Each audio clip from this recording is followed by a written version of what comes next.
পবিত্র রমজান মাস উপলক্ষে পিরোজপুর সাংবাদিক ইউনিয়নের উদ্যোগে এক ইফতার মাহফিল ও দোয়া অনুষ্ঠানের আয়োজন করা হয়। আজ ইউনিয়নের নিজ কার্যালয়ে আয়োজিত এই অনুষ্ঠানে সাংবাদিক নেতৃবৃন্দ সহ বিশিষ্ট ব্যক্তিরা অংশগ্রহণ করেন।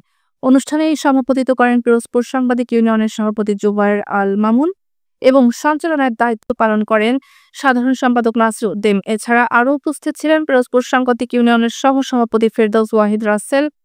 উক্ত দোয়া অনুষ্ঠানে বিশেষ অতিথি হিসেবে উপস্থিত ছিলেন পিরোজপুর প্রেস ক্লাবের সাবেক সভাপতি ও পিরোজপুর জেলা রিপোর্টার্স ক্লাবের সভাপতি জহুরুল হক টিটু, পুলিশের বিশেষ শাখা DI-1 শরীফুল ইসলাম সহ অন্যান্য সাংবাদিক নেতৃবৃন্দ।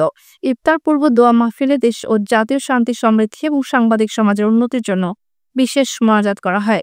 দোয়া পরিচালনা করেন জুলাই আন্দোলনের অন্যতম নেতা রিদওয়ানুল ইসলাম।